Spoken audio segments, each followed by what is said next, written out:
प्रिय विद्यार्थियों, मैं अंकित कुमार आपका स्वागत करता हूं जेएसपी कोचिंग में। जैसा कि आपको पता है प्रिय विद्यार्थियों कि मैं राजीव अनसॉल्व्ड पेपर जीव विज्ञान कक्षा 12 का हल करा रहा हूं प्रिय विद्यार्थियों, जिसमें मैंने आपको जो बता दिया था सेट नंबर तीसरे में 2023 348 CI कोड नंबर है। कहां तक मैं क्वेश्चन पढ़ा चुका हूं स्टूडेंट, यहां तक मैं क्वेश्चन करा रहा हूं 6 का। कहां तक करा दिया था? खा तक करा दिया था प्रिय विद्यार्थियों। आज हम चलेंगे 6 का गा से, तो बहुत ही जल्दी स्टार्ट करते हैं बिना ही देरी किए। तो चलते हैं अपने क्वेश्चन की तरफ। तो देखिए प्रिय विद्यार्थियों, हमारा 6 का गा क्वेश्चन क्या कह रहा है कि जैव विविधता एवं इसके संरक्षण पर टिप्पणी लिखिए। यही कह रहा था ना 6 का जो हमारा क्वेश्चन था, तो हमें इसे हल करना है। तो देखिए प्रिय विद्यार्थियों, जो इसका उत्तर है वो सेट नंबर दूसरे का 8वां प्रश्न आप देख सकते हैं। हमने यहाँ अपने चैनल पर प्लेलिस्ट बना रखा है, हमारे प्लेलिस्ट आप जाकर देख सकते हैं। ये क्वेश्चन बहुत ही अच्छी तरह से आप वहाँ पा सकते हैं। ठीक है प्रिय विद्यार्थियों, हम स्टार्ट करते हैं। हम 6 का घ नंबर क्या कह रहा है? 6 का घ कि पुनर्योगज डीएनए तकनीक, इस पर टिप्पणी लिखना था हमें। 6 का क्वेश्चन है, तो इसके बारे में हम जानेंगे पुनर्योगज डीएनए तकनीक के बारे में, जो हमारे पास ये विधि है। तो ठीक है प्रिय विद्यार्थियों, हम स्टार्ट करते हैं। तो ये हमारा, आप सबसे पहले आप उत्तर डालिएगा। सबसे पहले आपको लिखना है प्रिय विद्यार्थियों कि किसी भी डीएनए खंड की अनेक प्रतिलिपियां, किसी भी डीएनए की अनेक प्रतियां प्राप्त करने के लिए इस तकनीक का उपयोग करते हैं। किस तकनीक का? इस विधि का, पुनर्योगज डीएनए तकनीक का हम प्रयोग करते हैं। क्या करने के लिए? डीएनए खंड की अनेक अगर हमें प्रतियां अगर क्या करना हो, प्राप्त करना हो, तो इसी विधि का प्राप्त यानी प्रयोग करते हैं। ठीक है, इसके बाद आपको लिखना है कि सभी जीवों का जेनेटिक मटेरियल समान प्रकार के न्यूक्लियोटाइडों एडेनिन, ग्वानिन, साइटोसिन, थायमिन का बना होता है। जो भी सभी जीवों को जो जेनेटिक मटेरियल होता है वो किससे बना होता है? हमने अभी बता दिया AGCT। जो हमारे पास AGCT जो क्षारक होते हैं, नाइट्रोजन क्षारक, किस में पाए जाते हैं? डीएनए में पाए जाते हैं। ध्यान दीजिएगा, डीएनए की बात ही कह रहा है, जो जेनेटिक मटेरियल होता है। ठीक है ना, आनुवांशिक पदार्थ। ठीक है, इसके बाद आपको लिखना है कि अतः एंजाइमों की सहायता से, इन्हीं एंजाइमों की सहायता से एक जीव के डीएनए खंड को काट कर, एक जीव के डीएनए खंड को क्या करके, काट कर करके उसे दूसरे जीव के डीएनए से रिकम्बाइन यानी वो जोड़ करके कर देते हैं। इस प्रकार से निर्मित डीएनए को क्या कहते हैं? पुनर्योजन डीएनए, तथा इस तकनीक को ही क्या कहते हैं हम? रिकम्बिनेंट डीएनए टेक्नोलॉजी कहते हैं। यानी कि मतलब इसका जो हिंदी नाम है, इसका हिंदी नाम आप यहाँ से समझ सकते हैं। देखिए बहुत ही अच्छी तरह से मैंने यहाँ पर लिख रखा है कि पुनर्योगज डीएनए तकनीक को ही हम क्या कहते हैं अंग्रेजी में?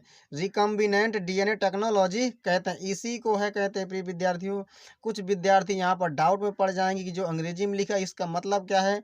तो इसी को हम कहते हैं पुनर्योगज डीएनए तकनीक, इसी को कहते हैं। ध्यान दीजिएगा, आपको क्या लिखना है कि किसी भी डीएनए खंड की अनेक प्रतियां प्राप्त करने के लिए कि जिस विधि का हम उपयोग करते हैं वही क्या है? हमारी पुनर्योगज डीएनए टेक्नोलॉजी तकनीक है। ठीक है, इसके बाद आपको करना है कि सभी जीवों का जेनेटिक मटेरियल जो होता है वो समान प्रकार के न्यूक्लियोटाइड, कौन कौन से हमारे होते हैं? एडेनिन, ग्वानिन, साइटोसिन, थायमिन का बना होता है। ठीक है, इसके बाद आपको लिखना है कि अतः एंजाइमों की सहायता से एक जीव के जो डीएनए खंड को एंजाइमों की ही सहायता से तोड़ा जाता है। ठीक है ना, अतः एंजाइमों की सहायता से एक जीव के डीएनए खंड को काट कर अलग करके उसे दूसरे जीव के डीएनए से रिकम्बाइन यानी कि मतलब क्या करके, जोड़ करके कर देते हैं। इस प्रकार से निर्मित जो बनता है डीएनए, उस निर्मित डीएनए को क्या कहते हैं? पुनर्योजन डीएनए तथा इसी विधि को हम क्या कह देते हैं, रिकम्बिनेंट डीएनए टेक्नोलॉजी, यानी कि मतलब हिंदी में नाम क्या है इसका, पुनर्योगज डीएनए तकनीक कहते हैं। ध्यान दीजिएगा, ठीक है। यही लिखा भी गया है।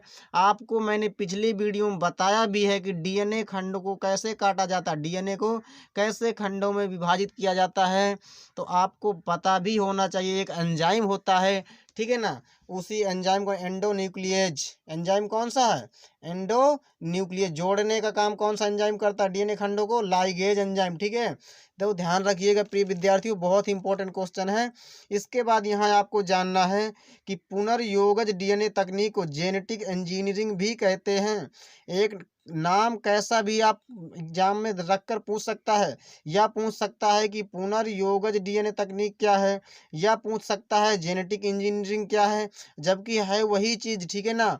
आपको डरना नहीं है, ना ही आपका दिमाग घूमना चाहिए, जबकि जैसा पूछे आपको सभी जगह से पढ़ना है।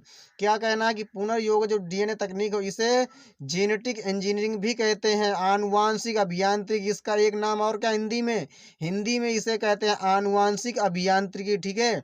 आप हिंदी में भी लिख सकते हैं। जेनेटिक इंजीनियरिंग या पुनर्योगज डीएनए तकनीकी फसली पौधों अथवा जंतुओं की जीन्स में फेर बदल करके उनकी नई किस्में तैयार की जाती हैं। इसी के द्वारा डीएनए जो हमारे पास पुनर्योगज डीएनए तकनीक है, इसी के द्वारा क्या किया, नई नई किस्में तैयार की जाती हैं, किसी भी फसल की हो या जंतु की हो, ठीक है ना, इसी के द्वारा किया जाता है। प्रिय विद्यार्थियों, बहुत ही अच्छी तरह से ध्यान रखिएगा, यह आपके एग्जाम के लिए बहुत ही इंपॉर्टेंट क्वेश्चन है। इसके बाद हम चलते हैं नेक्स्ट क्वेश्चन की तरफ। देखिए प्रिय विद्यार्थियों, सातवां हमारा क्वेश्चन क्या कह रहा है कि मानव में पाए जाने वाले किन्हीं 3 क्रोमोसोमी विकार सिंड्रोम पर टिप्पणी लिखिए। हमें सिंड्रोमों पर टिप्पणी लिखना है, किन्हीं 3 सिंड्रोम पर, ठीक है ना, जो क्रोमोसोमी विकार है, क्रोमोसोमी।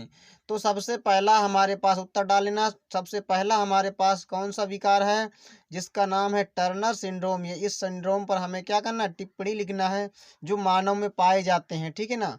तो इसमें आपको सबसे पहले लिखना है प्रिय विद्यार्थियों कि यह रोग जो होता है लिंग गुणसूत्रों में एक एक्स गुणसूत्र की कमी होने से, लिंग गुणसूत्रों में एक एक्स गुणसूत्र की कमी होने से केवल एक एक्स गुणसूत्र उपस्थित रहता है। अगर एक एक्स गुणसूत्र की कमी हो जाएगी तो एक ही गुणसूत्र बचेगा, यानी कि मतलब उपस्थित रहता है, और गुणसूत्र की संख्या 46 के स्थान पर कितनी रह जाती है, 45 रह जाती है। इसे ही हम क्या कहते हैं, इसे ही कहते हैं प्रिय विद्यार्थियों टर्नर सिंड्रोम। मैं बता दूं प्रिय विद्यार्थियों, इसमें आप भाषा पकड़ सकते हैं कि इसमें कह रहा है कि एक एक्स गुणसूत्र की कमी, तो एक ही गुणसूत्र उपस्थित है। तो आपको पता होगा कि एक्स एक्स गुणसूत्र किस में होता है, महिलाओं में, स्त्रियों में होता है ना, मादाओं में। तो आप ध्यान रखिएगा, यहाँ से इसमें क्या कहा है कि यह रोग जो लिंग गुणसूत्रों में एक एक्स गुणसूत्र की कमी होने से केवल एक्स गुणसूत्र उपस्थित रहता है, और कितना, गुणसूत्र की संख्या 46 के स्थान पर कितनी हो जाती है, 45 रह जाती है। इसे ही टर्नर सिंड्रोम कहते हैं। यह जो टर्नर सिंड्रोम रोग है केवल किसमें, महिलाओं में यानी मादाओं में ही होता है, ठीक है, स्त्रियों में। तो ध्यान रखिएगा, यह हमारा कौन सा है, टर्नर सिंड्रोम रोग है। क्योंकि आपको पता है कि प्रत्येक जो मनुष्य होते हैं, जो मानव होते हैं, महिला हो या पुरुष हो, उनकी हर एक कोशिकाओं में कितने गुणसूत्र होते हैं, 46 गुणसूत्र होते हैं, ठीक है ना। कितने होते हैं, 46 गुणसूत्र होते हैं। अगर एक एक्स गुणसूत्र की कमी हो गई तो एक एक्स लिंग गुणसूत्र बचता है, क्योंकि हमारे पास 46 गुणसूत्र होते हैं। 46 में से आपको पता होगा 44 गुणसूत्र हमारे ऑटोसोम्स होते हैं, ठीक है ना, और 2 हमारे जो एक जोड़ी होते हैं जिन्हें हम लिंग गुणसूत्र कहते हैं। 46 में से 44 हमारे होते हैं ऑटोसोम्स, ठीक है, और जो 2 हमारे होते हैं वो हमारे होते हैं लिंग गुणसूत्र, जिनसे पता चलता है ना, ठीक है ना, यानी कि मतलब लिंग का जिनसे निर्धारण होता है, जो हमारे लिंग गुणसूत्र हैं एक्स और वाई। लेकिन यहाँ पर एक्स एक्स गुणसूत्र की बात की गई है, एक एक्स गुणसूत्र गायब हो गया है और एक ही एक्स गुणसूत्र बचा है। तो 2 एक्स गुणसूत्र हुए ना, एक गायब एक बचा, तो कौन सा रोग होगा, किन में होगा, ये केवल महिलाओं में होगा। और कौन सा रोग है, टर्नर सिंड्रोम रोग है। कौन सा, टर्नर सिंड्रोम। ध्यान दीजिएगा, इसके लक्षण क्या है, महिलाओं में तो पाया जाता है, लेकिन लक्षण क्या है, तो महिलाओं का जो कद है, स्त्रियों का जो कद होता है वो कैसा होता है, बिल्कुल ही छोटा होता है। और जो अंडाशय होता है जो हमारा कैसा होता है, ओवरी, अनुपस्थित होता है, या अनुपस्थित ना होकर भी, या अल्प विकसित होने के कारण ये कैसे होते हैं, नपुंसक, या जिसे कहते हैं बांझ होती हैं। ठीक है ना, अंडाशय अनुपस्थित भी हो सकता है या अल्प विकसित भी हो सकता है। अल्प विकसित या अनुपस्थित होने के कारण क्या होता है, जो महिलाएं होती हैं, जो स्त्रियां होती हैं, कैसी है, नपुंसक या बांझ होती हैं। ध्यान दीजिएगा, बहुत ही इंपॉर्टेंट क्वेश्चन है, टर्नर सिंड्रोम। एक एक्स गुणसूत्र कम हो जाए तो कहते हैं टर्नर सिंड्रोम। ध्यान दीजिएगा। इसके बाद आपको क्या करना है, दूसरा हमारे पास लिंग गुणसूत्र है प्रिय विद्यार्थियों, कौन सा है, क्लाइनफेल्टर्स सिंड्रोम। कौन सा है, क्लाइनफेल्टर्स सिंड्रोम। इसमें क्या बात कही गई है कि यह रोग लिंग गुणसूत्रों में एक गुणसूत्र बढ़ जाता है। जो हमारे लिंग गुणसूत्र होते हैं कौन कौन से होते हैं, आपको पता होगा, एक्स वाई, ठीक है ना, और एक्स एक्स, ये हमारे लिंग गुणसूत्र होते हैं। कह रहा है कि यह रोग लिंग गुणसूत्रों में एक एक्स गुणसूत्र बढ़ जाता है, यानी एक गुणसूत्र बढ़ जाता है। एक्स गुणसूत्र की बात नहीं हुई है कि कौन सा गुणसूत्र बढ़ जाता है, इसकी बात इसमें नहीं की जा सकती है। ठीक है, यह इसमें बताया गया है कि यह जो रोग है लिंग गुणसूत्रों में एक गुणसूत्र बढ़ जाता है, जिसके कारण लिंग गुणसूत्र की संख्या 2 के स्थान पर 3 हो जाती है। ठीक है, और लिंग एक्स एक्स अथवा एक्स वाई ना हो करके, ये दोनों ना हो करके एक्स एक्स वाई हो जाते हैं। इस अवस्था को ही क्या कहते हैं, क्लाइनफेल्टर सिंड्रोम। क्योंकि अभी मैंने आपको बताया कि टोटल 46 गुणसूत्र होते हैं हर एक कोशिकाओं में, तो 46 में से अभी मैंने बताया कि जो 44 गुणसूत्र होते हैं, जो 22 जोड़ी होते हैं वो कौन होते हैं, ऑटोसोम्स होते हैं। ठीक है ना, यानी कि मतलब जो दो बाकी जो बचते हैं उन्हें ही हम लिंग गुणसूत्र कहते हैं। टोटल 22 या 44 और 2 जोड़ दें 46 हो जाएगा। जो दो हमारे होते हैं वो कौन से लिंग गुणसूत्र होते हैं। तो जो लिखा है यहाँ में इसमें कि एक गुणसूत्र बढ़ जाता है लिंग गुणसूत्रों में, तो अगर एक गुणसूत्र बढ़ जाता है लिंग गुणसूत्र में तो 2 लिंग गुणसूत्र होते हैं, तो टोटल कितने हो जाएंगे, 3। तो लिखा है ना वहीं पर कि जो जिसके कारण लिंग गुणसूत्र की संख्या 2 के स्थान पर कितने होते, 3 होते तो 2 हैं, लेकिन एक बढ़ जाता है तो कितनी हो जाती है, 3 हो जाती है। ठीक है, इसी अवस्था को हम क्या कह देते हैं, क्लाइनफेल्टर सिंड्रोम कहते हैं। और यहाँ पर भी लिखा गया एक्स एक्स ना हो करके, एक्स एक्स और एक्स वाई ना होकर के क्या हो जाते हैं, गुणसूत्र जो हमारे लिंग गुणसूत्र हैं क्या हो जाते हैं, एक्स एक्स वाई हो जाते हैं। जैसे हम यहाँ बता सकते हैं, यहाँ पर देख सकते हैं गुणसूत्र हमारे पास हैं, होते तो हमारे 46 हैं, लेकिन इसमें क्या होता है इस रोग में कि 44 जो हमारे होते हैं वो ऑटोसोम्स होते हैं, प्लस हमारे पास क्या बचे, एक्स एक्स वाई। क्योंकि हमारे होते तो लिंग गुणसूत्र 2 हैं, लेकिन इसमें एक बढ़ जाता है, 2 के स्थान पर कितने हो जाते, 3 हो जाते हैं। ये दो इनकी कंडीशन ना होकर क्या हो जाते हैं, एक्स एक्स वाई। टोटल गुणसूत्र कितने हो गए, 47 हो जाएंगे, नहीं हो जाएंगे, 44 ये 3 ये हो जाएंगे, तो 47 गुणसूत्र हो जाते हैं। आप यहाँ पर देख सकते हैं कि इसमें क्या होता है इस रोग में, कि इस रोग से क्या होता है, इसमें जो संतान उत्पन्न होती है उसमें दोनों के ही लक्षण होते हैं, एक तो नर के भी और मादा के भी, दोनों के जो लक्षण होते हैं इनसे जो संतान उत्पन्न होती है। ठीक है ना, तो ध्यान रखिएगा इसके लक्षण क्या हैं कि शरीर लंबा होता है, वृषण छोटे होते हैं, शुक्राणु निर्माण अनुपस्थित होता है। ठीक है ना, शुक्राणु निर्माण ही नहीं होता। ठीक है, और कम बाल होते हैं तथा महिलाओं के जैसे स्तन भी होते हैं। यह जो रोग है प्रिय विद्यार्थी केवल किन में होता है, पुरुषों में ही होता है। और जो हमारा टर्नर सिंड्रोम है मैंने अभी बताया किन में होता है, महिलाओं में केवल होता है। ठीक है, ये आपको बहुत ही अच्छी तरह से ध्यान रखना है। जो क्लाइनफेल्टर सिंड्रोम है किन में होता है, केवल पुरुषों में, और जो टर्नर सिंड्रोम है केवल महिलाओं में होता है, ध्यान रखिएगा।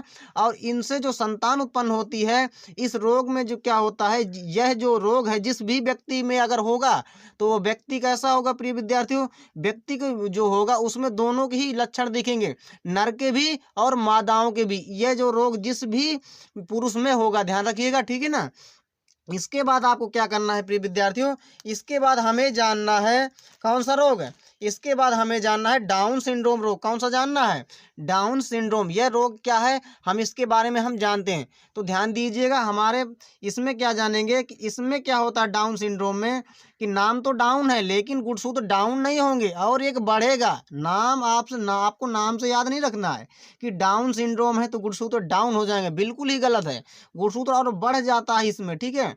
इसमें लिखा गया है कि 21वीं जोड़ी में गुणसूत्र की संख्या 2 के स्थान पर कितनी 3 हो जाती है। होती तो 2 है लेकिन कितनी हो जाती 3 हो जाती है। और व्यक्ति में 46 के स्थान पर गुणसूत्र कितने हो जाते हैं 47 हो जाते हैं। जैसे हमारा क्लाइनफेल्टर था कि वहाँ उसमें क्या था स्टूडेंट कि 46 के स्थान पर कितने उसमें भी हो रहे थे 47 ही हो रहे थे, ठीक ना, हो जाते हैं। इसमें एक गुणसूत्र की बढ़ोतरी होती है। सिर्फ और सिर्फ क्या बताया गया इसमें एक गुणसूत्र की क्या हो जाती है बढ़ोतरी हो जाती है। यह नहीं बताया गया है कि एक्स गुणसूत्र बढ़ता है कि वाई, इसमें बिल्कुल ही नहीं बताया गया है। ना ही आपको लिखना है कि एक एक्स गुणसूत्र बढ़ जाता है कि एक वाई गुणसूत्र बढ़ जाता है, बिल्कुल आपको नहीं लिखना है। नहीं, आपका जो आंसर है बिल्कुल गलत माना जाएगा, ठीक ना। बड़ी ही ध्यान से आपको करना है क्योंकि यहाँ इसमें बताया गया है कि 21वीं जोड़ी में गुणसूत्र की जो संख्या है 2 के स्थान पर कितनी हो 3 हो जाती है और व्यक्ति में 46 के स्थान पर 47 गुणसूत्र हो जाते हैं। इसमें एक गुणसूत्र की क्या हो जाती है बढ़ोतरी होती है। अब अगर बढ़ोतरी होती है तो इसे क्या कहते हैं, इस कारण इसे एकाधी सूत्रता भी कहते हैं। एकाधी सूत्रता का मतलब एक गुणसूत्र अगर बढ़ जाता है तो उसे एकाधी सूत्रता कहते हैं, एकाधी सूत्रता भी कहते हैं, ध्यान दीजिएगा, ठीक है। यह एक जन्मजात सिंड्रोम रोग है। कैसा है ये जन्मजात सिंड्रोम है, यानी जन्म से ही होता है, ठीक है। इसके लक्षण क्या हैं, तो लक्षण है मस्तक चौड़ा, गर्दन एवं अंगुलियां छोटी तथा फूली हुई होती हैं। जो अंगुलियां होती हैं, जो गर्दन होती है कैसी फूली हुई, और कद कैसा होता है बिल्कुल ही छोटा होता है। बुद्धि मंद होती है, कैसी होती है मंद बुद्धि होती है। और भी लक्षण हो सकते हैं प्रिय विद्यार्थियों। इसके बाद हम देखेंगे नेक्स्ट क्वेश्चन। तो देखिए प्रिय विद्यार्थियों, क्वेश्चन 7वां का हमारा 8वां कह रहा है कि पुष्पी पादपों में लघु बीजाणु जनन का सचित्र वर्णन कीजिए, ठीक है, यही कह रहा है ना। तो ये मैं बता दूं प्रिय विद्यार्थियों कि इसके उत्तर के लिए सेट 1 का 7वां का अथवा प्रश्न देखें, क्योंकि हमने अपने चैनल पर प्लेलिस्ट बना रखा है, वहां से यह क्वेश्चन आपको मिल जाएगा, आप वहां से जाकर देख सकते हैं, ठीक है। इसके बाद हम स्टार्ट करेंगे 8वां। क्या कह रहा है, डीएनए के अर्ध संरक्षित प्रतिकृतियन विधि का चित्र सहित वर्णन कीजिए। प्रिय विद्यार्थियों, यह बहुत ही इंपॉर्टेंट क्वेश्चन है, बड़े ही ध्यान से आपको समझना है, ठीक है। तो इसमें आपको क्या लिखना है, उत्तर डाल करके सबसे पहले लिखना है कि डीएनए प्रतिकरण क्रिया में पैतृक डीएनए का एकल रज्जुक, एक रज्जुक, ठीक है। लेकिन डीएनए तो कैसा होता है द्विरज्जुक, इसमें बात की गई है एकल रज्जुक एवं नवसंश्लेषित एकल रज्जुक। पहला कैसा है डीएनए का एकल रज्जुक एवं संश्लेषित एकल रज्जुक के मध्य नाइट्रोजन क्षारकों का क्या होता है आदान प्रदान होता है, जिसे डीएनए की अर्ध संरक्षित प्रतिकृति कहते हैं, ठीक है ना। यहाँ से आपको समझना है बहुत ही अच्छी तरह से। इसके बाद क्या बताया गया है प्रिय विद्यार्थियों कि डीएनए की अर्ध संरक्षित प्रतिकृति को प्रदर्शित करने के लिए, डीएनए की जो अर्ध संरक्षित प्रतिकृति है इसे प्रदर्शित करने के लिए मैथ्यू मेसल्सन एवं फ्रैंकलिन स्टोल ने इकोलाई जीवाणु, कौन सा जीवाणु, इकोलाई जीवाणु में अमोनियम क्लोराइड समस्थानिक का प्रयोग करते हुए मत प्रस्तुत किया है। इसी विधि का उपयोग करके, ठीक है ना, क्या किया है डीएनए की अर्ध संरक्षित प्रतिकृति को क्या करके प्रदर्शित करने के लिए मैथ्यू मेसल्सन, कौन सा वैज्ञानिक है मैथ्यू मेसल्सन एवं फ्रैंकलिन स्टोल ने इकोलाई जीवाणु में अमोनियम क्लोराइड समस्थानिक का प्रयोग करते हुए क्या किया मत प्रस्तुत किया है। इसका प्रयोग किया है इन्होंने, तो हम देखेंगे अब प्रयोग, ठीक है। तो सबसे पहले हम प्रयोग जानेंगे। देखिए प्रयोग है हमारे पास, इसमें लिखना है आपको कि सर्वप्रथम मेसल्सन एवं स्टॉल ने NH4Cl के 2 समस्थानिक लिए, NH4 अमोनियम क्लोराइड के, ठीक है।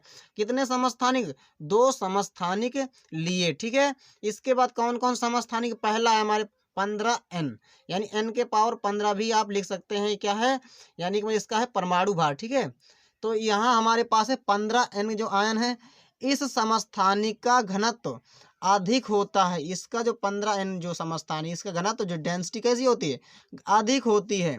और दूसरा कौन सा लिए इन्होंने, जो दो समस्थानिक लिए है ना, पहला 15n, दूसरा 14n, ठीक है।